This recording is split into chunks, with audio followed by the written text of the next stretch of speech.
आज का पहला सवाल, प्रथम 80 प्राकृत संख्याओं का औसत निकालें।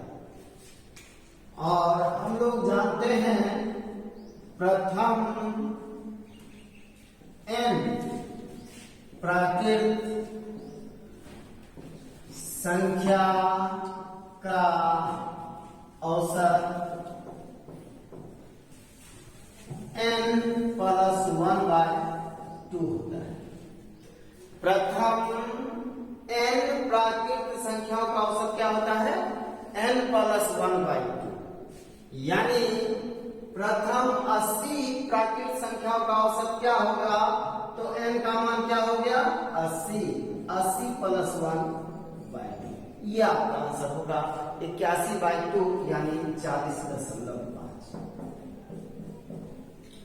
अगर आप औसत का फॉर्मूला देख रहे हैं तो साथ साथ आप योग का भी फॉर्मूला देखते चलिए। n प्राकृत संख्याओं का औसत क्या है? n plus 1/2। तो n प्रथम n प्राकृत संख्या का योग क्या होगा? तो जो औसत है उसी में n से गुना कर देंगे तो वही योग होगा। जैसे n प्लस 1/2 ये हमारा औसत है और कितना संख्या? n संख्या, n से गुना कर देंगे तो ये क्या निकल जाएगा? यही निकल जाएगा योग। जैसे आप 10 संख्या का औसत मान लीजिए 5। 10 संख्या का औसत क्या है? 10 संख्या कितना है? संख्या 10 है और औसत क्या है? औसत 5 है। तो योग क्या होगा? तो योग निकालने के लिए आप क्या करते हैं? 10 गुना 5। उसी तरह यहाँ संख्या से गुना कर दिया औसत को, उसी तरह यहाँ संख्या से औसत को गुना कर देंगे तो योग निकल जाएगा। यानी औसत का फॉर्मूला ये और योग का फॉर्मूला ये, दोनों को साथ साथ देखते चलेंगे तो इसको अलग से याद करने का जरूरत नहीं होगा। हालांकि अगर हम औसत निकाल लें 40.5 और इसको भी अगर n से गुना करें तो वही बात है, क्योंकि ये जो 40.5 आया ये यही से है, इसी से है। आइए अगला सवाल, प्रथम 31 प्राकृत संख्याओं के वर्गों का औसत निकालें। तो हम लोग जानते हैं n प्रथम n प्राकृत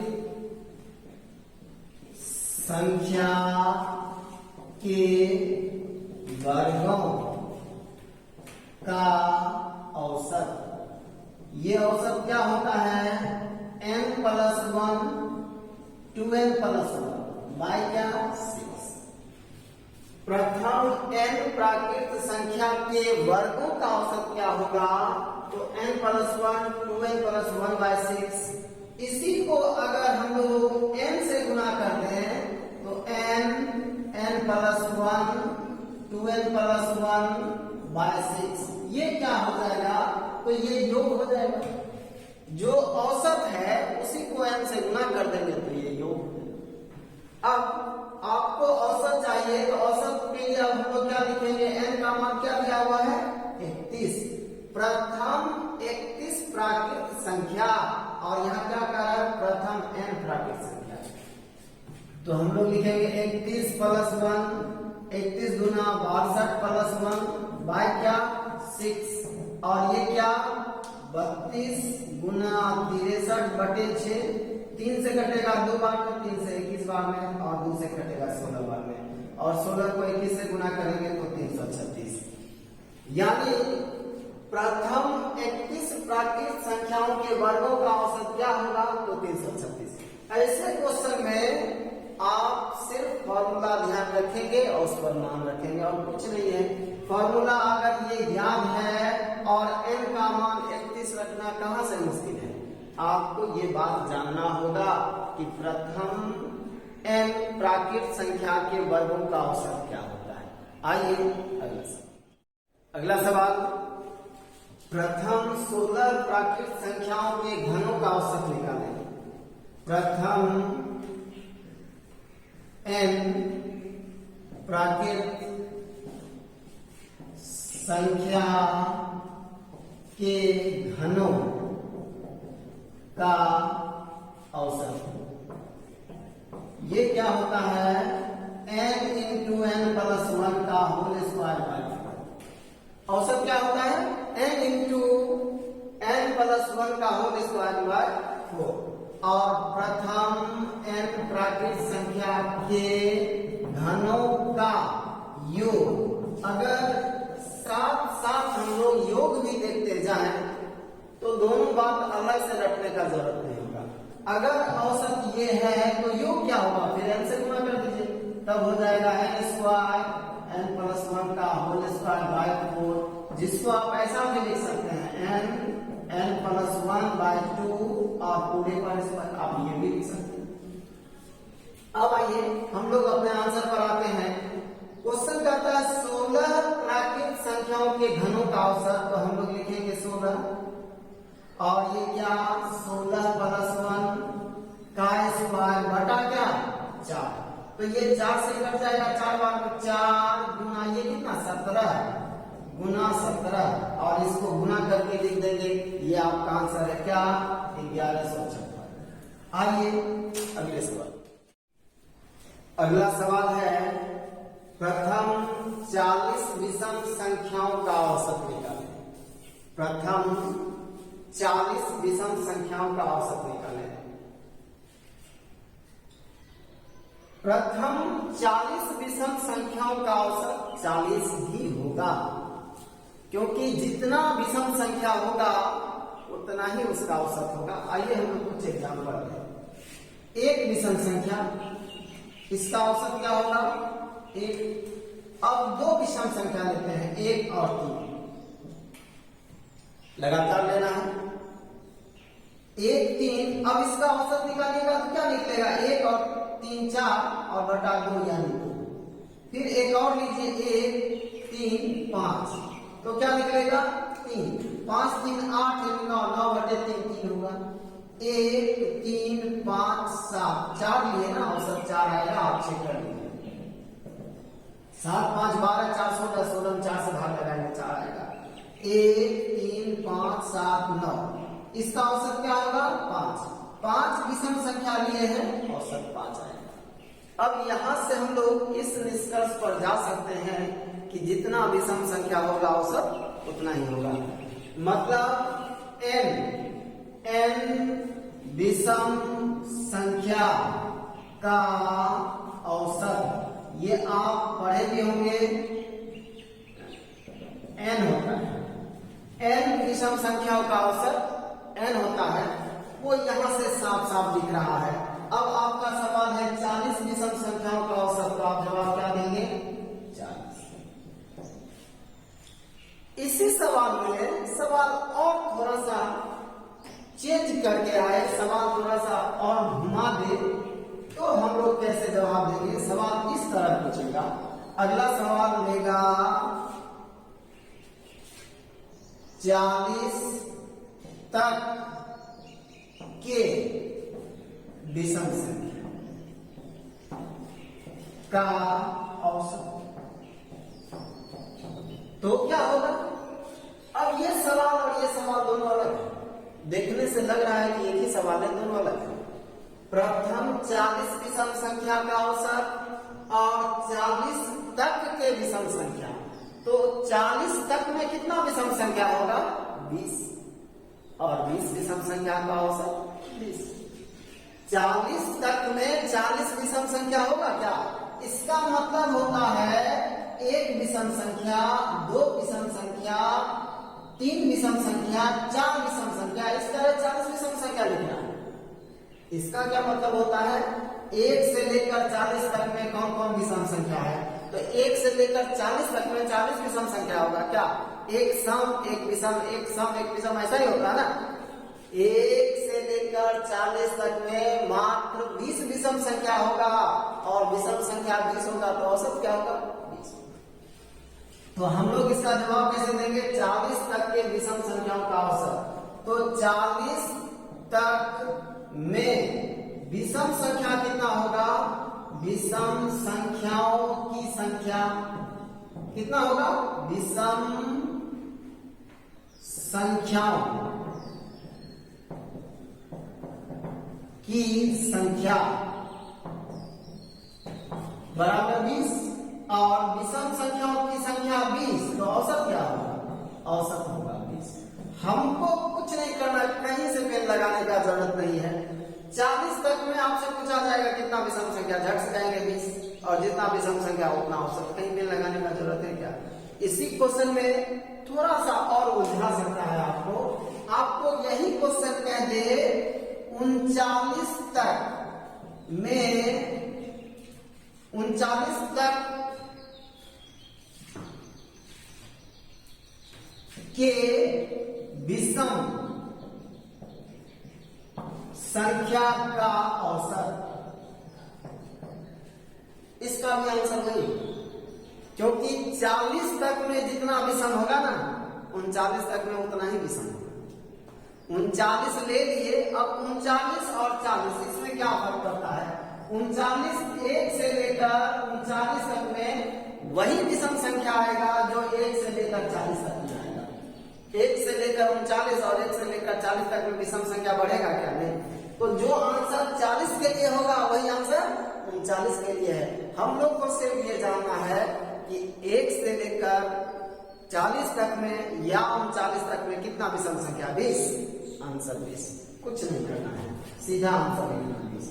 आइए अगले सवाल। अगला सवाल, प्रथम 60 प्राकृत सम संख्याओं का औसत निकालें। प्रथम 60 प्राकृत सम संख्याओं का औसत निकालें। अभी अभी आप विषम संख्या का औसत निकाले थे, तो विषम संख्या में आप क्या देखे थे? जितना संख्या उतना ही औसत, आपको याद भी हो गया होगा। यहाँ क्या है? यहाँ क्या होगा जरा सा देखिए। पहला विषम संख्या अगर 1 है तो पहला सम संख्या क्या होगा? 2। अगला क्या है? 3, और ये अगला क्या है? 4। ये 5, ये 6, ये 7, ये 8, ये 9, ये 10, इसी तरह आगे जाना है। तो आप ध्यान से देखिए, पहला सम संख्या जो है पहले विषम से 1 ज्यादा है, ये भी 1 ज्यादा है, ये भी 1 ज्यादा है, यानी कहा जाए सभी सम संख्या विषम संख्याओं से ज्यादा है। इसका वैल्यू 1 ज्यादा है, इसलिए औसत भी 1 ज्यादा होगा। यहाँ 40 विषम संख्याओं का औसत 40 था, और अब 40 सम संख्याओं का औसत 41 होगा, 1 अधिक होगा। क्यों? क्योंकि इसका वैल्यू इसके वैल्यू से 1 अधिक है, इसलिए औसत भी 1 अधिक होगा। यानी 60 प्राकृत सम संख्याओं का औसत क्या होगा? तो आप कहिएगा 60 और 1 ज्यादा, यानी क्या? 61। 60 प्राकृत सम संख्याओं का औसत 61, कहीं से पेन लगाने का जरूरत नहीं। 60 प्राकृत विषम संख्याओं का औसत क्या होगा? तो कहिएगा 60। 60 प्राकृत सम संख्याओं का औसत क्या होगा? तो 60 और 1 अधिक होगा। वो आप यहां से समझ चुके हैं कि 1 अधिक क्यों होगा। अब इस तरह क्वेश्चन में थोड़ा सा और क्वेश्चन को कुछ घुमा सकता है, वो देखिए। प्रथम 60 प्राकृत संख्याओं का औसत निकालें। इसी में क्वेश्चन कहेगा 60 तक के प्राकृत संख्याओं का औसत, ये अलग हो जाएगा। 60 प्राकृत सम संख्या और 60 तक के प्राकृत सम संख्या का औसत, ये दोनों अलग बात होगा। क्यों अलग होगा? 60 प्राकृत सम संख्या का मतलब होता है 2, 4, 6, इस तरह 60। इसका संख्या कितना होना चाहिए? 60 तक नहीं, 60। ये पहला, ये दूसरा, तीसरा, चौथा, इस तरह 60 सम संख्या लेना है। लेकिन इसका क्या मतलब हुआ? 60 तक के, तो 60 तक में कितना सम संख्या? 30। 60 तक में कितना सम संख्या? 30 नहीं होगा क्या? सम विषम सम विषम सम विषम, तो 60 में आधा सम होगा आधा विषम होगा, तो आधा सम होगा तो 60 का आधा कितना 30, यानी 60 तक में सम संख्याओं की संख्या क्या 30, औसत क्या 31 क्यों, एक ज्यादा इसका औसत। इसी क्वेश्चन में थोड़ा सा और चेंज कर सकता है, क्वेश्चन ऐसा पूछ सकता है 61 तक के सम संख्या का औसत, इसका आंसर क्या होगा, तो इसका भी आंसर वही होगा, क्योंकि 60 तक में जितना सम संख्या होगा ना 61 तक में उतना ही सम संख्या होगा। 60 तक में जितना सम संख्या 61 तक में बढ़ेगा क्या, हाँ 62 होगा तो एक बढ़ जाएगा, लेकिन 61 होने से नहीं बढ़ेगा, तो 60 तक में उतना ही सम संख्या जितना 61 में, तो 61 तक में सम संख्याओं की संख्या क्या 30, तो औसत क्या होगा, औसत होगा 30 प्लस 1 31, औसत 1 अधिक होगा। आइए अगला सवाल, 7 के प्रथम 5 गुणजों का औसत क्या है, 7 के प्रथम 5 गुणजों का औसत क्या है। क्वेश्चन करा 7 गुना 14 21 28 और 35, 7 के प्रथम 5 गुणज यही। अब क्वेश्चन जाता है इसका औसत क्या होगा, तो इसका औसत आप ऐसे भी निकाल सकते हैं,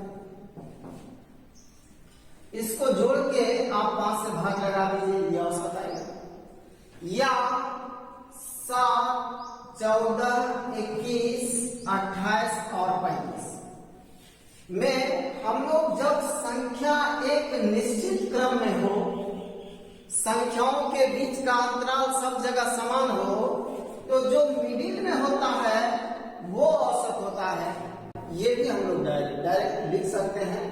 इसी बात से रिलेटेड हम लोग अगला क्वेश्चन अभी लेने जा रहे हैं, जिसमें इस बात का प्रयोग करेंगे कि संख्या क्या है, समान अंतराल में है, तो औसत जो होता है हमेशा वो बीच का संख्या होता है औसत, जैसे 1 3 5 औसत क्या होगा बीच का, लगातार संख्या हो तब, नहीं तो ऐसा नहीं होगा।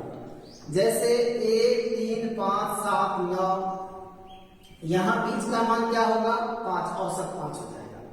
एक तो आप सबको जोड़ के 5 से भाग लगा दीजिए, औसत आ जाएगा, या पांचों में जो बीच में है वो औसत हो जाएगा। लेकिन इससे भी काम नहीं चलेगा, क्योंकि आपके सवाल में, आपके एग्जाम में जो सवाल पूछा गया है वो ये पूछा गया है 7 के 100 गुणजों का औसत, 7 के प्रथम 100 गुणज, 7 के प्रथम 100 गुणजों का औसत क्या होगा। तो क्या अब हम 100 गुणज लिख पाएंगे 7 का, क्या नहीं, या लिख पाएंगे तब तो बीच में कौन है उसको खोज पाएंगे, या हम ये कह सकते हैं कि 100 संख्या यहाँ है तो बीच में कौन सा होगा, ये भी क्लियर नहीं हो रहा है। तो ऐसी स्थिति में आप क्या करेंगे, 7 का प्रथम गुणज क्या 7, 7 का 100वां गुणज क्या 700, और इन दोनों को जोड़ के भी दूसरे भाग लगा देंगे तो आपका आंसर।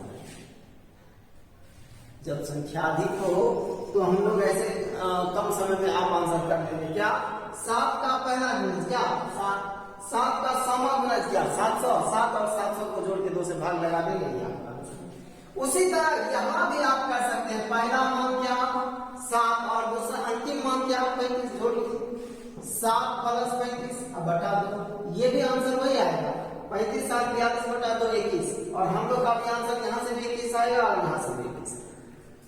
इस तरह का कोई भी सवाल पूछा जाएगा, आप कम से कम समय में आप आंसर कर पाएंगे। आइए अगला सवाल, 5 के प्रथम 250 गुणजों का औसत क्या है? तो पहला गुणज क्या होगा 5 का 5 और 250वां गुणज क्या होगा?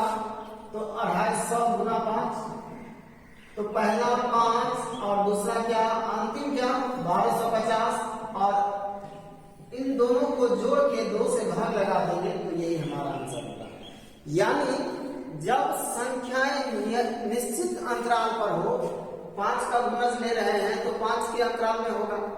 निश्चित अंतराल पर हो तो पहले संख्या और अंतिम संख्या का हम लोग औसत निकाल लेंगे तो सभी संख्याओं का औसत वही होगा। तो सभी संख्याओं का औसत हम लोग नहीं निकाल के पहला और अंतिम का औसत निकाल लें। आइए अगला सवाल जो बहुत बार आपके एग्जाम में पूछा जा रहा है और इसके लिए हम लोग करते क्या है उसको देखना है और इसका दूसरा जो विकल्प है जो कम से कम समय में आंसर लाएगा उसको भी देखना है। आइए सबसे पहले जो मूल तरीका है उसको देखते हैं। 7 लगातार विषम संख्याओं का औसत 15 हो तो सबसे छोटी संख्या क्या है? 7 लगातार विषम संख्या, एक विषम संख्या x है तो अगला विषम संख्या x प्लस 2 होगा। इस बात में कोई परेशानी क्या? एक विषम संख्या 15 तो अगला विषम संख्या क्या होता है 15 प्लस 2 यानी 17। तो एक x है तो अगला x प्लस 2 होगा, अगला x प्लस 4 होगा, x प्लस 6 होगा, x प्लस 8 होगा, x प्लस 10 होगा और x प्लस 12 होगा। 7 लगातार विषम संख्या और सबको जोड़कर जब हम लोग 7 से भाग लगाएंगे तो यही औसत कहलाएगा। सभी संख्याओं को जोड़कर उतने संख्या से भाग देना है, 7 संख्या 7 से भाग लगा देना है, इसी को औसत कहते हैं। औसत दिया हुआ 15, ये औसत है और औसत का मान 15 दिया। अब हम लोग क्या करेंगे x जितना भी x है सबको जोड़ लेते हैं। इसको क्या लिखेंगे हम लोग 7x, उसके बाद 2 4 6 6 12 8 20 10 20 12 42 22 से 1 बराबर क्या 15।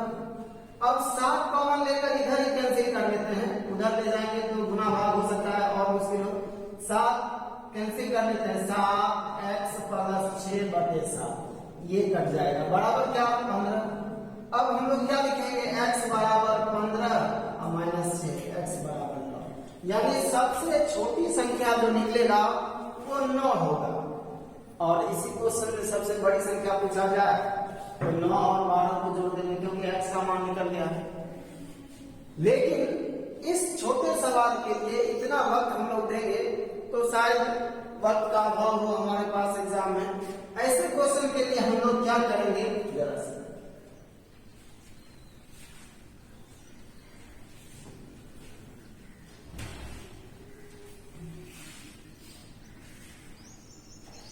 7 लगातार विषम संख्या 7 है और विषम संख्या मतलब सब समान डिस्टेंस में होगा। ऐसा नहीं है एक 5 लेना है, 15 लेना है, 50 लेना है, ऐसा नहीं है एक 5 होगा तो अगला 7 होगा, अगला 9 होगा, 11 होगा। यानी सभी विषम संख्याओं का अंतराल समान होगा और जहां भी समान होगा वहां औसत जो होगा वो माध्य स्थिति को बताएगा। औसत क्या बताएगा? माध्य स्थिति को। तो बीच में क्या है 15, औसत 15 है मतलब बीच में 15 होगा। 3 संख्या इधर लिख दीजिए, छोटी संख्या मिल जाएगा, 3 संख्या इधर लिख दीजिए, बड़ी संख्या मिल जाएगा। कुछ करने का औसत 15 है मतलब औसत बीच में होगा। अगर छोटा संख्या चाहिए तो इधर 13 11 और 9, आपका आंसर भी 9। और बड़ी संख्या चाहिए तो 17 19 और 21 बड़ी संख्या निकाल लीजिए, देखिए इससे ज्यादा करने का जरूरत नहीं। लेकिन अब सवाल उठता है कि 7 संख्या था तो बीच में हम लोग 15 लिख लिए, अब संख्या 6 होगा तो क्या होगा? आइए अगला सवाल 6 लगातार विषम संख्याओं का औसत 10 हो तो सबसे छोटी संख्या क्या है? अभी पिछले सवाल में हम लोग क्या सीखे, वहां 7 संख्या था तो 7 संख्या में बीच में कौन है ये पता चलता है। जैसे 1 2 3 में बीच में कौन है? ये लेकिन अगर 4 हो तब बीच में कौन होगा? 4 हो तो बीच में कौन होगा, ये कहना थोड़ा सा मुश्किल होगा। वही है, अभी पिछले क्वेश्चन में 7 संख्या था तो बीच में कौन है पता चलेगा, लेकिन 6 संख्या जब होगा तब बीच में कौन होगा ये पता करना थोड़ा मुश्किल है। कोई बात नहीं, यहां भी हम लोग उससे अधिक समय नहीं देंगे। जैसे ए, बी, सी, डी, ई और एफ, 6 लगातार विषम संख्या है, तो बीच में ये है कि बीच में ये है, तो ना ये बीच में है ना ये बीच में है। इन दोनों का जो औसत होगा वो बीच में होगा। तो ये क्या है? विषम संख्या। ये क्या है? विषम संख्या। और इन दो विषम संख्याओं का औसत इसके बीच का मान होगा, और दो विषम संख्याओं के बीच में एक सम संख्या होगा। और औसत कितना दिया है? 10। मतलब ना तो ये मिडिल में है ना तो ये मिडिल में है, तो इन दोनों के बीच जो होगा वो मिडिल में होगा। तो इन दोनों का औसत और दो विषम संख्याओं का औसत, उसके बीच में जो सम संख्या होता है वही होगा। जैसे 9 और 11 का औसत क्या? 10, इसके बीच में 10 है, 10 11 और 13 का औसत क्या? यहाँ 12 होगा। 13 और 15 का औसत क्या होगा? ये 14 होगा। तो इन दोनों विषम संख्याओं के बीच में कौन होगा? एक सम संख्या। और ये 10 है तो ये क्या हो जाएगा? 9। और ये क्या हो जाएगा? अब तो हमारे पास दो विषम संख्या चाहिए। क्या? छोटा तो इधर आइए, ये 7 होगा, ये 5 होगा। चाहिए बड़ा तो आप इधर आइए, 13 होगा। सब संख्या आपके पास है, कुछ करने का जरूरत नहीं है। आप एक्स के फॉर्म में भी समीकरण लाएंगे तो समझ जाने लगेगा। आइए अगला सवाल, n लगातार प्राकृतिक संख्याओं का औसत x है, यदि अगली 3 संख्याओं को शामिल किया जाए तो औसत में कितने की वृद्धि होगी? देखिए ऐसे क्वेश्चन को हम लोग कैसे हल करेंगे? n लगातार प्राकृतिक संख्याओं का औसत क्या है? x है, और क्वेश्चन कहता है अगली 3 संख्या को भी शामिल कर ले तो औसत क्या होगा? 2 संख्या लीजिए, 1 और 2, औसत क्या होगा? औसत होगा 1.5। इन दोनों को जोड़ के 2 से भाग लगा दीजिए, 1.5। एक और संख्या लीजिए, 1, 2, 3, अब औसत क्या होगा? 2। अगली संख्या लीजिए, 1, 2, 3, 4, अब औसत क्या होगा? 2.5। 4, 3, 7, 9, 1, 10/4 2.5। अगली संख्या लीजिए, 1, 2, 3, 4, 5, अब औसत क्या होगा? 3। तो आप यहां से क्या देख रहे हैं? यहां से आप किस निष्कर्ष पर पहुंच रहे हैं कि एक अगली संख्या को शामिल करते हैं तो 0.5 की वृद्धि होती है। 1.5 से 2 से 2.5 से 3, 0.5 बढ़ता है। तो एक अगली संख्या बढ़ाते हैं तो 0.5 बढ़ता है, और 3 अगली संख्या बढ़ाएंगे तो वृद्धि कितने की होगी? 1.5 की। आपका आंसर है। औसत पहले क्या था? औसत x था, अब औसत क्या हो जाएगा? x प्लस 1.5, x प्लस 1.5, यानी वृद्धि कितने की? 1.5 की। कुछ करने का जरूरत नहीं है। अगर ये बात जानते हैं तो इस क्वेश्चन में कहीं पे नहीं देना। आपसे पूछा जाएगा कि m संख्याओं का औसत z है, अगली 5 संख्या को शामिल कर लिया जाए तो औसत में कितने की वृद्धि होगी? 5 संख्या बढ़ा रहे हैं, 2.5 की वृद्धि होगी। ये आप समझ रहे हैं। आइए हम लोग मिलते हैं अब अगले वीडियो।